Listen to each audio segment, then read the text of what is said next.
Hi, friends. I'm about to do my nails, so I thought I'd come on and share a little story with you, especially this time of year, because I was picking out my nails and I chose these ones because New Year's, right? And I always think glitter. I don't know why, but New Year's glitter seems good. So I chose these ones, and I've been doing my nails now by myself probably for 20 years, a long time.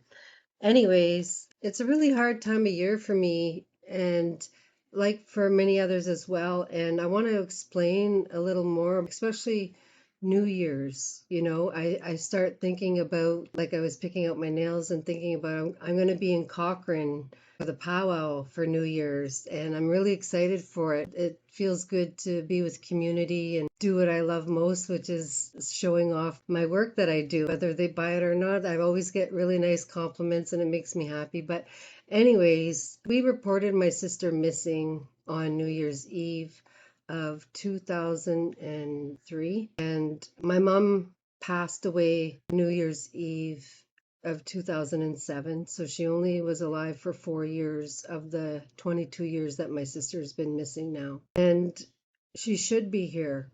It's sad because she was only 45 years old when she died. And I'm 46, going to be 47 soon. And I couldn't imagine. I honestly feel like I'm only halfway there. Like, I feel like my life is only at the halfway mark. Well, I hope, anyways, right? So I work towards that. But my mom died from medical racism. My mom went to the hospital because she was hallucinating and she didn't realize that it was winter time. It's actually today is the day that 18 years ago she would have went to the hospital. And when she went to the hospital, she was taken by ambulance and I followed in my vehicle, and I'll never forget when I got there. I didn't have a voice like I do today. I was very shy, I was very timid, very quiet, and probably from a lot of the abuse I went through. But the nurses and doctor asked me if my mom was drinking and how much she had to drink. And I'll never forget,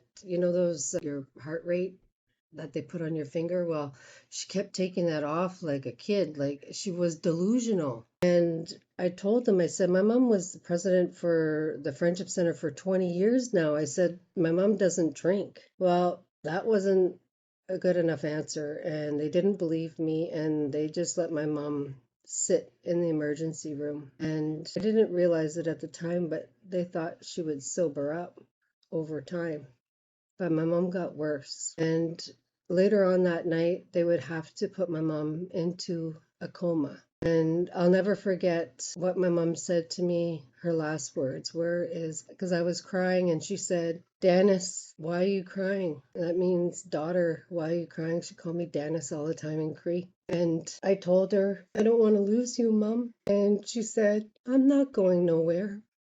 And that was the last thing my mom said to me. And now it's funny because she really didn't go anywhere. She's always around with me and supporting me and giving me that strength. But that's the last thing my mom ever said. And, once they realized my mom had pneumonia, it went from her lungs into her bloodstream, and she needed blood transfusions. And in Timmins, they don't have that service back then anyways. And by the time my mom was to be medevaced, she died on the way to the airport to go to Toronto. And that's why my mom's not here today. So medical racism is real. And unless we start talking about it more, I really look for opportunities. I've been to one hospital in Edmonton, which was wonderful, but I want more opportunities to speak about these things. And for those of you wondering, no, I didn't sue. I was young and I didn't realize that you only have 2 years from the incident. So my mom never got justice, but the justice here is sharing this story. So thank you so much for listening and understanding why this time of year is hard and why it's so important for self-care. Anyways, take care. Love to you.